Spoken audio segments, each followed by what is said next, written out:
শুধুমাত্র জুলাইকে বিতর্কিত করার জন্যই কিছু কিছু গণমাধ্যম কাজ করে যাচ্ছে।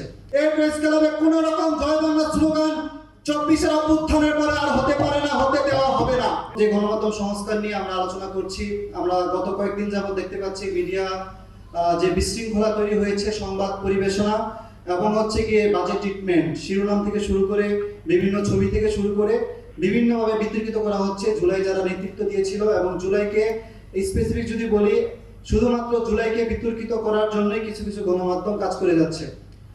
তারা এটা এস্টাবলিশ করতে চায় যে এই আন্দোলন শুধু ছাত্রদের আন্দোলন না, এই আন্দোলন শুধু সাধারণ ছাত্রদের আন্দোলন না, এই আন্দোলন কেবলমাত্র রাজনৈতিক আন্দোলন ছিল এবং একটি দলের আন্দোলন ছিল। আমরা তাদেরকে স্পষ্ট করে বলতে চাই, এই আন্দোলন কোনো একক দলের ছিল না, এই আন্দোলন ছিল সকল ধরনের, সকল মতের, সকল যে স্টেক হোল্ডার আছে আমাদের সমাজে, পেশাজীবী থেকে শুরু করে সকলের ঐক্যবদ্ধ প্রচেষ্টায় আমাদের এই আন্দোলন সফল হয়েছে আলহামদুলিল্লাহ। আমাদের কথা হচ্ছে, আপনারা স্বাধীনতা যা আছে তা আপনারা প্রকাশ করেন, কোনো সমস্যা নেই, কিন্তু যখন আপনারা বিপ্লবকে প্রশ্নবিদ্ধ করতে চান তখনই আমাদের প্রশ্ন ওঠে আপনারা কেন এটা করতে চান। আমরা বসুন্ধরা গ্রুপের নির্বাহী সম্পাদক যিনি আছেন, আমি তার নাম বলছি না, সে গুরুত্বপূর্ণ পদে আছে এবং শেখ হাসিনার খুবই ঘনিষ্ঠ সে লোক ছিল এবং তার নামে 3 থেকে 4টি হত্যা মামলা আছে। এখন পর্যন্ত সরকারের পক্ষ থেকে তাকে ডাকা হয় নাই, তার বিরুদ্ধে কোনো তদন্ত করা হয় নাই। Bashundhara group, east West media গ্রুপের নামে মামলা আছে, সেই ইস্ট ওয়েস্ট গ্রুপের মামলা এখন পর্যন্ত কোনো অগ্রগতি হয় নাই। যখন বসুন্ধরা গ্রুপ নিয়ে কথা হচ্ছিল, যখন বসুন্ধরা গ্রুপ নিয়ে কথা হয়, মিডিয়া সংস্কার নিয়ে কথা হয়, ঠিক একই সময় প্রেস ক্লাবের বড় হলে আমরা দেখতে পেরেছি জয় বাংলা স্লোগান দিয়ে শেখ মুজিবের 15ই আগস্ট যে ওদের যে আস্তানা আছে, ওদের যে মাজার আছে, সেখানে তারা ফুল নিয়ে যাওয়ার ঘোষণা দেয়। আমরা তাদেরকে বলে দিতে চাই, এই প্রেস ক্লাব গণতন্ত্রপূর্ণ উত্তরের জন্য কাজ করেছে। এই প্রেস ক্লাবে কোনো রকম জয় বাংলা স্লোগান 24-এর অভ্যুত্থানের পরে আর হতে পারে না, হতে দেওয়া হবে না।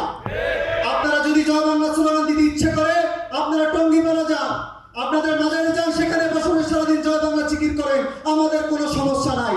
প্রেস ক্লাবের যে সভাপতি, আপনার স্পষ্ট করে আমরা বলে দিতে চাই, আপনি বসুন্ধরা গ্রুপের কালের কণ্ঠের সম্পাদক, আপনি সম্পাদকের জায়গা ঠিক রেখে, আপনি পেশাদারিত্ব ঠিক রেখে প্রেস ক্লাব পরিচালনা করবেন। ঢাকা সাংবাদিক ইউনিয়নের সভাপতি, ঢাকা সাংবাদিক ইউনিয়নের সেক্রেটারি, বাংলাদেশ ফেডারেল সাংবাদিক ইউনিয়নের সভাপতি সেক্রেটারি, আপনারা বিবৃতি দিয়েছেন বসুন্ধরা গ্রুপের বিরুদ্ধে কেন কথা বলা হচ্ছে, বিবৃতি দিচ্ছেন মিডিয়ার বিরুদ্ধে কেন কথা বলা হচ্ছে, অথচ আপনারা বিবৃতি দিতে পারছেন না। কেন মিডিয়াগুলো সংস্কার হচ্ছে না, কেন মিডিয়াগুলো এখনো প্রেসিজন প্রতিষ্ঠিত হচ্ছে? আমরা বলতে চাই, অতি দ্রুত সময়ে আপনারা যদি এই সংস্কারে আপনারা ঐক্যবদ্ধ হয়ে কাজ না করেন, তাহলে আপনারা যে মত বলেন, সেই মত আমরা মত বলতে চাই না। আমাদের প্রেসার গ্রুপ আছে, আমাদের যারা কাজ করছে সাংবাদিকতা নিয়ে, আমরা তাদেরকে নিয়ে কাজ করব, তাদেরকে নিয়ে আমরা গণমাধ্যম ফেসিবাদ মুক্ত করবো ইনশাল্লাহ। আমাদের সর্বশেষ আরেকটা ইস্যু, গণমাধ্যম কিছু মামলা হয়েছে আমরা জানি। আমি কিছুদিন আগে বলেছি কথাগুলো, যে তারা কথায় কথায় বলছে 260 জন সাংবাদিক বা 660 জন সাংবাদিক, যাই বলুক, সাংবাদিকদের নামে মামলা হয়েছে। সাংবাদিকদের নামে মামলা হবে না কেন? যে সাংবাদিক সাংবাদিকতার বাইরে গিয়ে, ফ্লাইওভারের উপরে দাঁড়িয়ে বলে গুলি করেন শুট করেন, আমরা ফুটেজ দিচ্ছি, যদি সেই সাংবাদিকের নামে মামলা হয়, তাহলে কেন তার পক্ষে বিবৃতি আসে গণমাধ্যমে? এই বিষয়গুলো আমাদেরকে স্পষ্ট করতে হবে। যদি তারা নিরপরাধ হয়, গভর্নমেন্ট তাদের বিরুদ্ধে তদন্ত করবে, তদন্ত করে তাদেরকে খালাস দিবে। যদি তারা অপরাধী হয়, তাদের অপরাধের বিচার সাংবাদিক পরিচয় নয়, তাদের অপরাধী যে অপরাধী সেই